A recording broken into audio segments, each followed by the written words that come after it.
Hi guys, അപ്പം നമുക്ക് ഇന്നൊരു ക്യൂട്ട് ഡസ്റ്റ് ഡെക്കോർ ഉണ്ടാക്കാം. അപ്പോൾ ഇതിന് വേണ്ടി നമ്മളൊരു പ്രിങ്കിൾസ് ബോട്ടിൽ എടുക്കുകയാണ്, അല്ലെങ്കിൽ ഏതെങ്കിലും കണ്ടെയ്നർ നിങ്ങൾക്ക് ഇഷ്ടമുള്ളത് എടുത്തോ. പിന്നെ ഇതുപോലെ വുള്ളോ അല്ലെങ്കിൽ ചൂട്ട് റോപ്പ് ഇതുള്ളവർ അതും എടുത്തോളൂ. പിന്നെ ഫെവി സ്റ്റിക്കോ ഫെവിക്കോളോ അല്ലെങ്കിൽ ഗ്ലൂഗൺ ഇതിലൊരെണ്ണം എടുക്കാൻ മറക്കല്ലേ.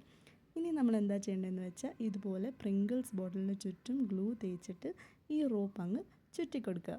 ഫുൾ ബോട്ടിലിന് ഇങ്ങനെ ഗ്ലൂ തേച്ച് ചുറ്റി കൊടുക്കേണ്ട, ജസ്റ്റ് ഇതിൻ്റെ ടോപ്പ് പോർഷനും ബോട്ടം പോർഷനും മാത്രം ഗ്ലൂ തേച്ച് ചുറ്റി കൊടുക്കുക. ബാക്കിയുള്ളതെല്ലാം നമ്മൾ ജസ്റ്റ് റോപ്പ് എടുത്ത് ഇങ്ങനെ റൗണ്ട് ചെയ്ത് കൊടുക്കുന്നതാണ്. നല്ല ടൈറ്റായിട്ട് റൗണ്ട് ചെയ്യാൻ ശ്രദ്ധിക്കണേ. ഞാനിവിടെ ചെയ്ത് കൊടുക്കുന്ന പോലെ ഫോളോ ചെയ്താൽ മതി. അപ്പോൾ ഇതിൻ്റെ ടോപ്പ് തൊട്ട് ബോട്ടം വരെ നമ്മളിങ്ങനെ റൗണ്ട് ചെയ്തെടുക്കുമ്പോൾ നമുക്ക് ഇതുപോലത്തെ ഒരു സാധനം കിട്ടും. ഇനി നമ്മൾ ഇതുപോലെ ഒരു പേപ്പറോ പ്രിൻറ്റഡ് പേപ്പറോ അല്ലെങ്കിൽ കളർ പേപ്പറോ എടുത്തിട്ട് ഈ ഒരു ബോട്ടിലിൻ്റെ നടുക്കായിട്ട് നമ്മളിങ്ങനെ ഒട്ടിച്ചു കൊടുക്കുക. കണ്ടോ?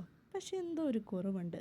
ഒരു റിബണിലൊരു ബോ ഉണ്ടാക്കിയോ അല്ലെങ്കിൽ ഈ ജൂട്ട് ത്രെഡിലൊരു ബോ ഉണ്ടാക്കിയോ നമ്മളിങ്ങനെ സെൻറ്ററിലായിട്ട് ഈ പ്രിങ്കിൾസിൻ്റെ നടുക്ക് ഒട്ടിച്ചു വെക്കാം കേട്ടോ. ഹായ്, ഇപ്പോൾ ഒരു രസമൊക്കെ ഉണ്ടല്ലേ കാണാൻ.